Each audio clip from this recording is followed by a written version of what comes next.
Ever wonder why your grandpa's stories about work sound like action movies? In the 1970s, clocking in often meant risking it all. Number 1. Coal shoveler. Picture this. You're working in a world where every breath could be your last. That's exactly what coal shovelers faced back in the 1970s. These tough-as-nails workers didn't just deal with back-breaking labor. They were up against an invisible enemy that lurked in every corner of the mine. Coal dust. It was everywhere, in the air, on their clothes, in their lungs. With every shovelful of coal, these workers kicked up clouds of this deadly dust. And let me tell you, it wasn't just a nuisance. It was a killer. The physical toll was immense. Imagine spending hours each day bent over, muscles straining as you moved ton after ton of coal. But the real danger? It was in the air they breathed. Here's a shocking fact. In the 1970s, black lung disease rates among coal workers were through the roof. Many of these hard-working folks didn't even make it to retirement age, their lungs given out long before their bodies did. It was a grim reality that haunted every miner who descended into those dark tunnels.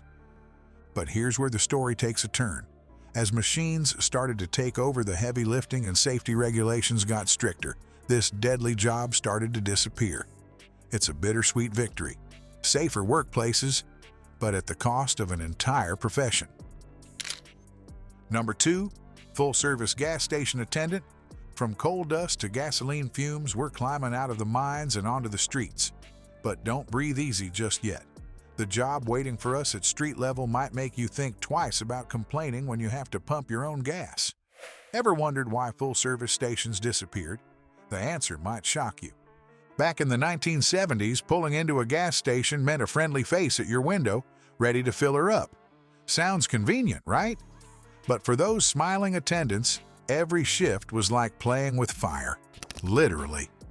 These brave souls were constantly breathing in toxic fumes, their clothes reeking of gasoline by day's end. And that was just on a good day. The real danger? Static electricity. One wrong move, one spark, and boom! The whole place could go up in flames. It happened more often than you'd think. Fires and explosions at gas stations were shockingly common back then. Just imagine the fear these workers lived with, knowing each fill-up could be their last.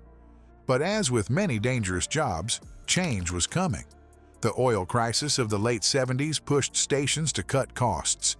Self-service pumps started popping up, and suddenly, we were all playing gas jockey.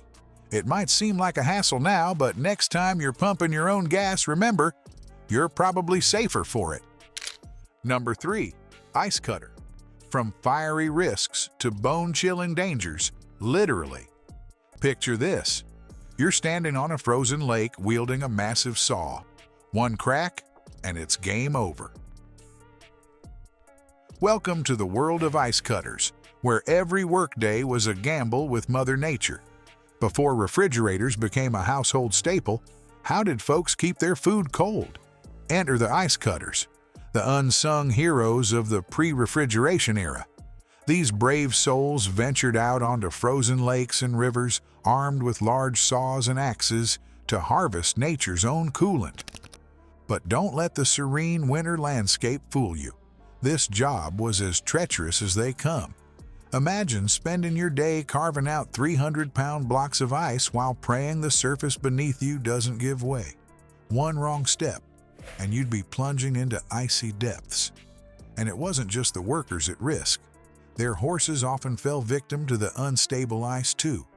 The dangers were very real. While exact statistics are hard to come by, personal accounts paint a chilling picture of the risks these workers faced. Serious injuries and even fatalities were all too common in this line of work. Number 4. Film projectionist. Think watching movies is a relaxing pastime. For some brave souls in the 1970s, it was anything but.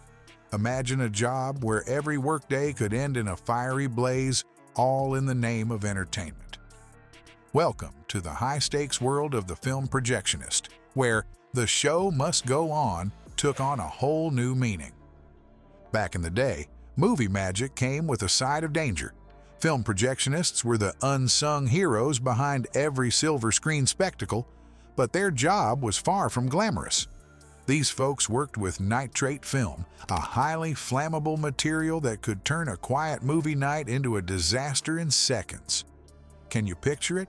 Cramped, sweltering projection booths filled with reels of film just waiting to ignite. The risk was real, folks. In the early to mid-20th century, movie theater fires were shockingly common. Projectionists had to stay on high alert, constantly watching for any signs of trouble. One tiny spark could set off a chain reaction, turning the projection booth into an inferno faster than you could say, "Action." But times change, and thankfully, so did movie technology. The switch to safer film stock in the 1950s and 1970s made those heart-stopping moments a thing of the past. And with the rise of digital projection, well, let's just say modern projectionists can breathe a lot easier these days. Number 5. Longline Fisherman. From projector fires to perilous seas, we're diving deep into one of the deadliest professions of the 1970s. Picture this: miles of baited hooks, unpredictable waters, and a fatality rate that would make even the bravest pause. What made longline fishing so dangerous that it's barely recognizable today? Imagine your office is a tiny boat, tossed around by angry waves in the middle of nowhere. That's what longline fishermen faced every single day. These guys weren't just catching fish. They were battling Mother Nature herself. Rough seas, vicious storms, and the constant fear of being yanked overboard by their own gear, all in a day's work. Here's how it went down. These brave souls would set out miles-long fishing lines, each loaded with hundreds of baited hooks. Sounds simple, right? Wrong. Every step was a dance with danger. The physical toll was brutal, and one wrong move could send you plummeting into icy waters. And let's not forget about those tangled lines. They could turn into deadly traps in seconds. Now, brace yourself for this. In the 1970s, commercial fishing was one of the riskiest jobs out there. The fatality rates were through the roof compared to other professions. It wasn't just dangerous, it was downright deadly. But hey, times change. These days, fishing's a whole lot safer. We've got fancy new technology, better boats, and stricter safety rules. It's a far cry from the Wild West days of 1970s longline fishing. Number 6. Linotype operator. What if I told you that not too long ago, putting words on a page could cost you your fingers? Or worse. Welcome to the world of linotype operators, where setting type was less about grammar and more about dodging scalding metal and crushing machinery. Before computers took over, these daring individuals were the unsung heroes of the printing world. Part typist, part metalworker, they operated complex machines that turned molten lead into lines of text. But this wasn't your average office job. Every shift was a dance with danger. Imagine sitting at a keyboard where each keystroke releases a mold filled with 550 degrees liquid metal. One wrong move, and you'd be nursing nasty burns or worse. And let's not forget about those moving parts. The linotype machine was a maze of gears, belts, and levers that could snag clothing or crush fingers in an instant. But the real killer? It was invisible. Lead exposure was a constant threat, slowly poisoning these workers over time. Many developed serious health issues, including damage to their nervous systems. As digital typesetting rose to prominence in the late 20th century, this risky profession faded into history. But next time you pick up a book or newspaper, spare a thought for the brave souls who once risked life and limb to bring you the printed word. Number 7. Railroad Switchman. Speaking of dancing with danger, there's one job that took that phrase way too literally. Imagine your workplace weighing thousands of tons and moving at breakneck speeds. Welcome to the perilous world of the railroad switchman, where one misstep could be your last. Back in the 1970s, these brave souls were the puppet masters of the rails. Their job? To guide massive trains onto different tracks, coupling and uncoupling cars like some kind of high-stakes puzzle. But this wasn't child's play. It was a deadly dance with steel giants. Picture this. You're standing between two rail cars trying to hook them together. The train suddenly lurches forward and you've got seconds to react or be crushed. This was everyday life for switchmen. They'd scramble around moving trains, duck under cars, and leap between tracks. One wrong move and, well, let's just say it wasn't pretty. The numbers tell a grim tale. Railroad workers in the 70s faced sky-high accident rates. It was like playing Russian roulette every time they clocked in. But as with many dangerous jobs, technology came to the rescue. Automated switching systems started taking over, making the rails a whole lot safer. Today, the job of a switchman is mostly a thing of the past. Number 8. Switchboard operator. You've probably never given much thought to how your calls were connected back in the day, but for the brave souls manning the switchboards, every ring could have been their last. What invisible killers lurked in those seemingly innocent telephone exchanges? Before smartphones ruled our lives, switchboard operators were the unsung heroes of communication.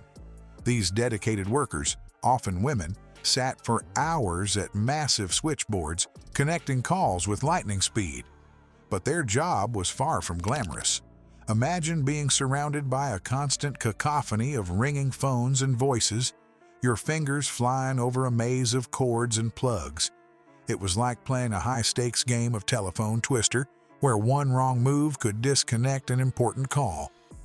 But the real dangers? They were hiding in plain sight. Electrical shocks were a constant threat. A faulty wire or a moment of distraction could send a jolt through an operator's body. And that was just the beginning. The repetitive motions of plugging and unplugging calls led to debilitating injuries. Carpal tunnel syndrome and other repetitive strain injuries were so common, they became known as operator's arm. And let's not forget about the noise. The constant din of ringing phones and conversations took its toll. Many operators suffered permanent hearing damage, a cruel irony for those whose job relied on clear communication. It's no wonder that anxiety and fatigue were constant companions in this high-stress environment. As technology marched forward, automated switching systems began to take over. By the 1980s, the era of the switchboard operator was drawing to a close. It's a relief to know that these hidden dangers are now a thing of the past. But you have to wonder, what unseen risks are lurking in today's workplaces? Number 9. Asbestos, miner, handler. Think breathing in a little dust at work is no big deal? For these miners, each breath was a roll of the dice with their future. Asbestos mining in the 1970s wasn't just a job, it was a gamble with your life, and you wouldn't know if you'd lost until it was far too late.